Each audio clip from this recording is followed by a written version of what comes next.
He moved more than 175,000 troops, military equipment, and positions along the Ukrainian border.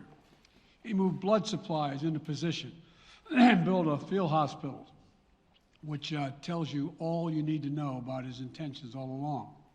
He rejected every good faith effort the United States and our allies and partners made to address our mutual security concerns through dialogue to avoid needless conflict and avert human suffering.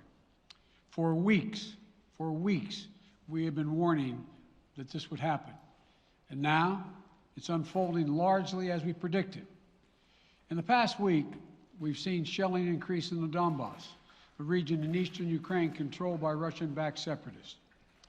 The Russian government has perpetrated cyber attacks against Ukraine. We saw a staged political theater in Moscow, outlandish and baseless claims that Ukraine was about to invade and launch a war against Russia, that Ukraine was prepared to use chemical weapons, that Ukraine committed a genocide. Without any evidence, we saw a flagrant violation of international law in attempting to unilaterally create two new so-called republics on sovereign Ukrainian territory. And at the very moment that the United Nations Security Council was meeting to stand up for Ukraine's sovereignty, to stave off invasion, Putin declared his war. Within moments, missile strikes began to fall on historic cities across Ukraine. Then came the air raids, followed by tanks and troops rolling in. We've been transparent with the world. We've shared declassified evidence about Russia's plans and cyber attacks and false pretexts so that there could be no confusion or cover-up about what Putin was doing. Putin is the aggressor. Putin chose this war, and now he and his country will bear the consequences. Today, I'm authorizing additional strong sanctions and new limitations on what can be exported to Russia. This is going to impose severe cost on the Russian economy, both immediately and over time. We have purposely designed these sanctions to maximize the long-term impact on Russia and to minimize the impact on the United States and our allies. I want to be clear, the United States is not doing this alone. For months, we've been building a coalition of partners representing well more than half the global economy. 27 members of the European Union, including France, Germany, Italy, as well as the United Kingdom, Canada, Japan, Australia, New Zealand, and many others, to amplify the joint impact of our response. I just spoke with the G7 leaders this morning, and we're in full and total agreement. We will limit Russia's ability to do business in dollars, euros, pounds, and yen to be part of the global economy. We'll limit their ability to do that. We're going to stunt the ability to finance and grow the Russian military. We're going to impose and we're going to impair their ability to compete in high-tech 21st century economy. We've already seen the impact of our actions on Russia's currency and the ruble, which early today hit its weakest level ever in history. The Russia stock market plunged today. The Russian government borrowing rate spiked by over 15%. In today's actions, we've now sanctioned Russian banks that together hold around $1 trillion in assets. We've cut off Russia's largest bank, a bank that holds more than 1/3 of Russia's banking assets by itself, cut it off from the U.S. financial system. And today, we're also blocking 4 more major banks. That means every asset they have in America will be frozen. This includes VTB, the second largest bank in Russia, which has $250 billion in assets. As promised, we're also adding the names to the list of Russian elites and their family members that we're sanctioning as well. As I said on Tuesday, these are people who personally gain from the Kremlin's policies, and they should share in the pain. We will keep up this drumbeat of those designations against corrupt billionaires in the days ahead. On Tuesday, we stopped the Russian government from raising money from U.S. or European investors. Now we're going to apply the same restrictions to Russia's largest state-owned enterprises, companies with assets that exceed $1.4 trillion. Some of the most powerful impacts of our actions will come over time as we squeeze Russia's access to finances and technology for strategic sectors of its economy and degrade its industrial capacity for years to come. Between our actions and those of our allies and partners, we estimate that we'll cut off more than half of Russia's high-tech imports. It will strike a blow to their ability to continue to modernize their military. It'll degrade their aerospace industry, including their space program. It'll hurt their ability to build ships, reducing their ability to compete economically. And it will be a major hit to Putin's long-term strategic ambitions. And we're preparing to do more. In addition to the economic penalties we're imposing, we're also taking steps to defend our NATO allies, particularly in the East.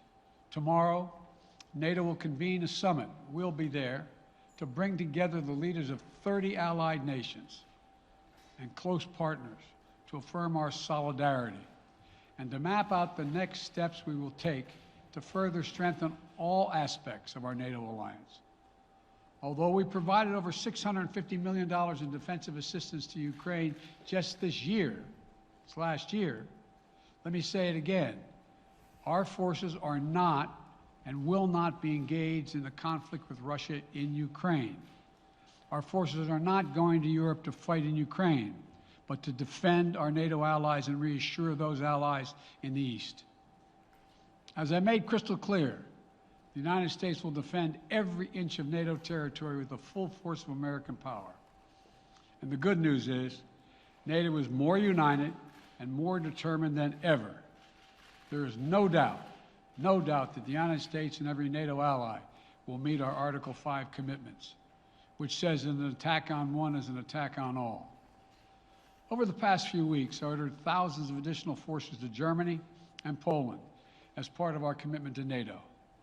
On Tuesday, in response to Russia's aggressive action, including its troop presence in Belarus and the Black Sea, I've authorized the deployment of ground and air forces already stationed in Europe to NATO's eastern flank allies, Estonia, Latvia, Lithuania, Poland, and Romania.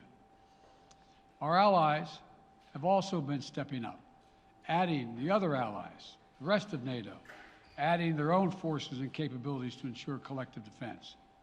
And today, within hours of Russia's unleashing its assault, NATO came together and authorized and activated an activation of response plans.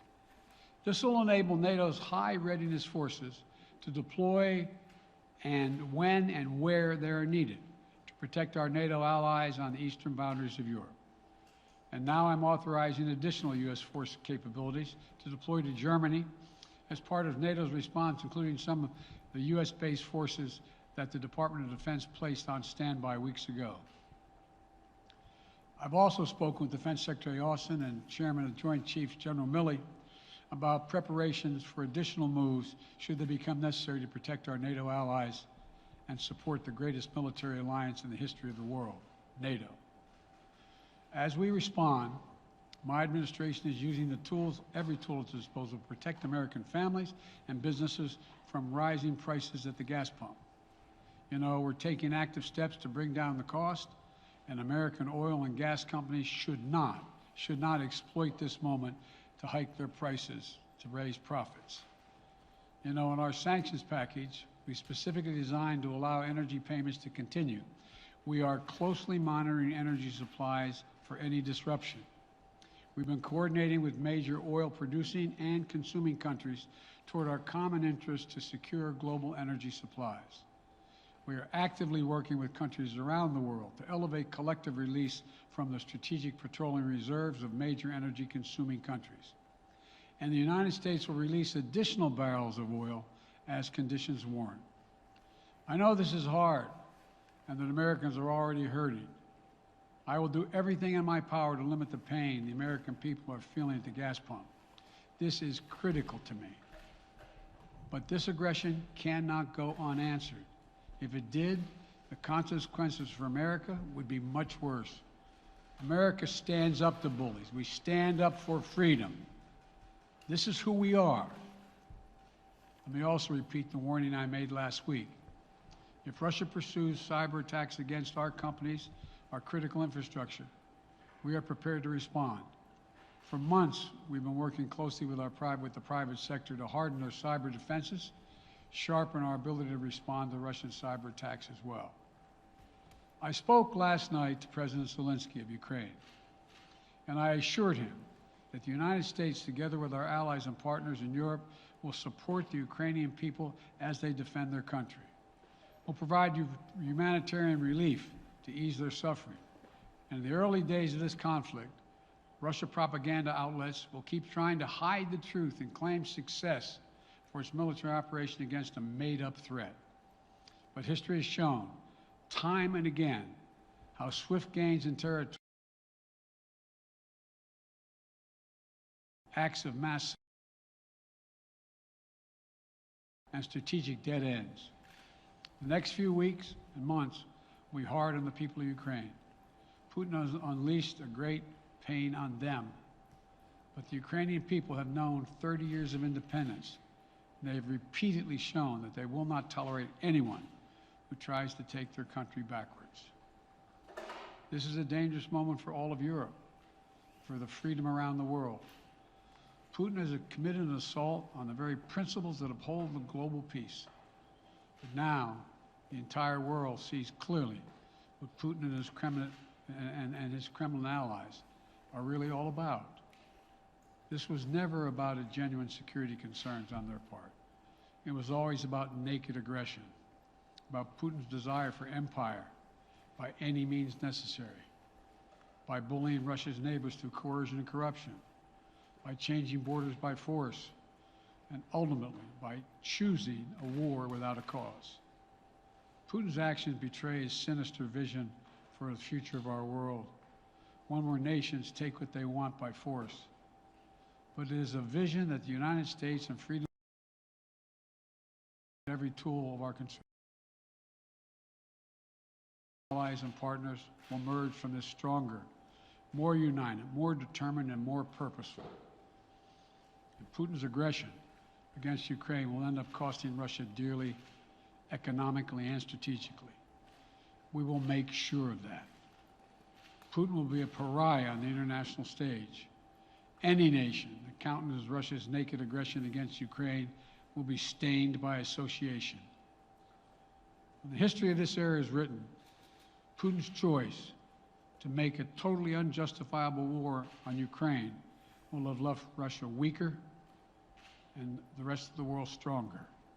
Liberty, democracy, human dignity, these are the forces far more powerful than fear and oppression. They cannot be extinguished by tyrants like Putin and his armies. They cannot be erased by from people's hearts and hopes by any amount of violence and intimidation. They endure. In the contest between democracy and autocracy, between sovereignty and subjugation, make no mistake, freedom will prevail.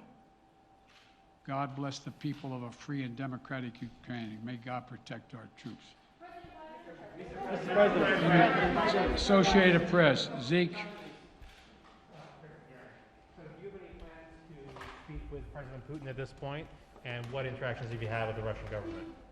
I heard the first part. Do I have any plans to speak with Putin at this point, and what? What communications have you had with the Kremlin as far as military operations in Ukraine and making sure this does not spiral into a larger conflict? Well, it's a large conflict already. The way we're going to ensure it's not going to aspire to a larger conflict is by providing all the forces needed in the Eastern European nations that are members of NATO. NATO is more united than it's ever been, and I have no plans to talk with Putin. Mr. Wall Street Journal, Tarina. Mr. President, you didn't mention SWIFT in your sanctions that you announced. Is there a reason why the U.S. Isn't doing that? Is there a disagreement among allies regarding SWIFT and whether Russia should be allowed to be a part of it? The sanctions that we've proposed on all their banks have of equal consequence, maybe more consequence than SWIFT, number one. Number two, it is always an option, but right now that's not the position that the rest of Europe wishes to take. Cecilia Vega, ABC. Sir, sanctions clearly have not been enough to deter Vladimir Putin to this point. What is going to stop him? How and when does this end? And do you see him trying to go beyond Ukraine? And a second question I'll just give to you now. This statement that he gave last night, the threat that he gave, the West will face consequences greater than any you have faced in history. Is he threatening a nuclear strike? I have no idea what he's threatening. I know what he has done, number one. And number two, no one expected the sanctions to prevent anything from happening.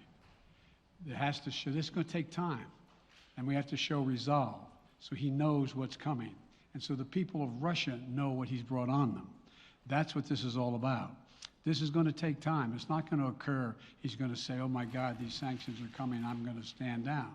He's going to test the resolve of the West to see if we stay together, and we will. We will, and it will impose significant costs on him. Will he go beyond Ukraine, sir? Do you see him going? Yes. Thank you.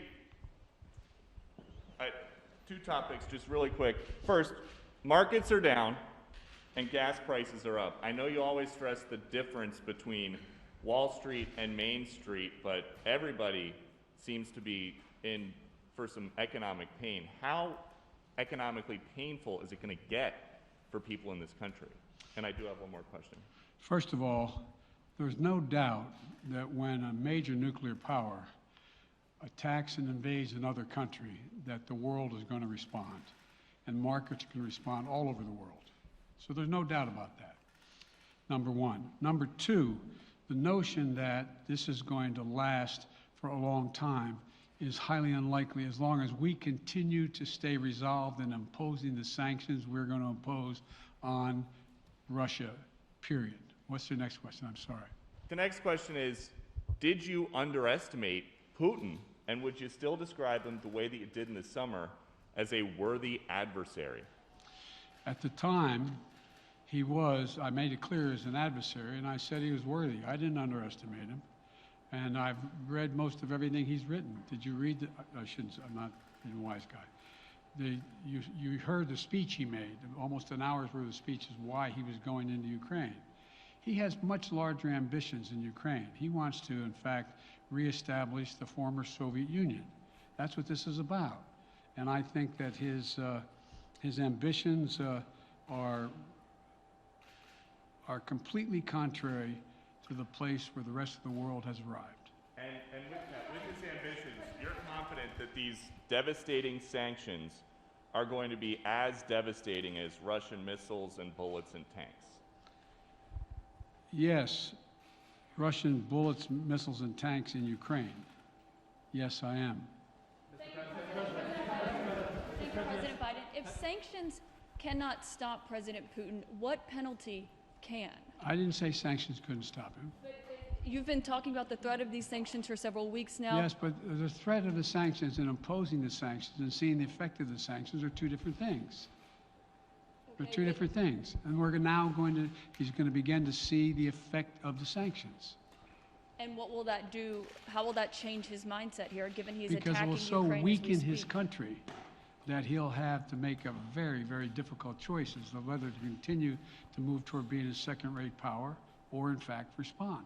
You said in recent weeks that big nations cannot bluff when it comes to something like this. You recently said that the idea of personally sanctioning President Putin was on the table.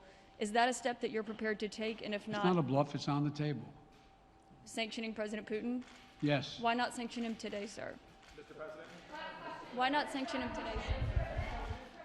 Mr. President, if I can, you detailed some severe and swift new sanctions today and said the impact it will have over time. But given the full-scale invasion, given that you're not pursuing disconnecting Russia from what's called SWIFT, the international banking system, or other sanctions at your disposal, respectfully, sir, what more are you waiting for? Specifically, with the sanctions we've imposed exceed SWIFT. The sanctions we imposed exceed anything that's ever been done. The sanctions we imposed have generated 2/3 of the world joining us. They are profound sanctions. Let's have a conversation in another month or so to see if they're working. Yes. Can I ask you about Zelensky? Sir, you spoke to Vladimir Zelensky yesterday, sir? What's the risk that we are watching the beginning of another Cold War, and is there now a complete rupture in U.S. and Russian relations? There is a complete rupture right now in U.S.-Russian relations if they continue on this path that they're on. And in terms of a Cold War, that depends. You have the vast majority of the rest of the world in total opposition to what he's doing, from Asia to South America to Europe to around the world. And so it's going to be a cold day for Russia. The idea, you don't see a whole lot of people coming to his defense. And are you, if I could follow up, sir, are you urging China to help isolate Russia? Are you urging China to help isolate Russia? I'm not prepared to comment on that at the moment.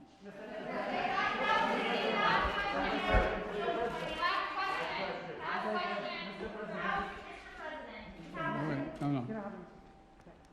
Yeah. No. He's had his hand up a long time. Thank you, Mr. President. How concerned are you that Putin wants to go beyond Ukraine into other countries, and the U.S. will have to get involved if he moves into NATO countries? Well, if he did move into NATO countries, he will be involved. We will be involved. The only thing that I'm convinced of is if we don't stop now, he'll be emboldened. If we don't move against him now with these significant sanctions, he will be emboldened. And look, you know, well, anyway. Can you talk anything more about your conversation? Mr. President. Why not sanction Putin directly, sir? Why not sanction Putin directly today? I'm sorry, I can't hear you. Sir, India, which is a major defense partner of the United States, is India fully with you on the issue of Ukraine and Russia? Does the Defense Department of the United States? Sir, India is one of your major defense partners. Is India fully in sync with the United States on Russia? We're in consultation with India today. We haven't resolved that completely. One more question. Okay, thank you all very much. Thank you.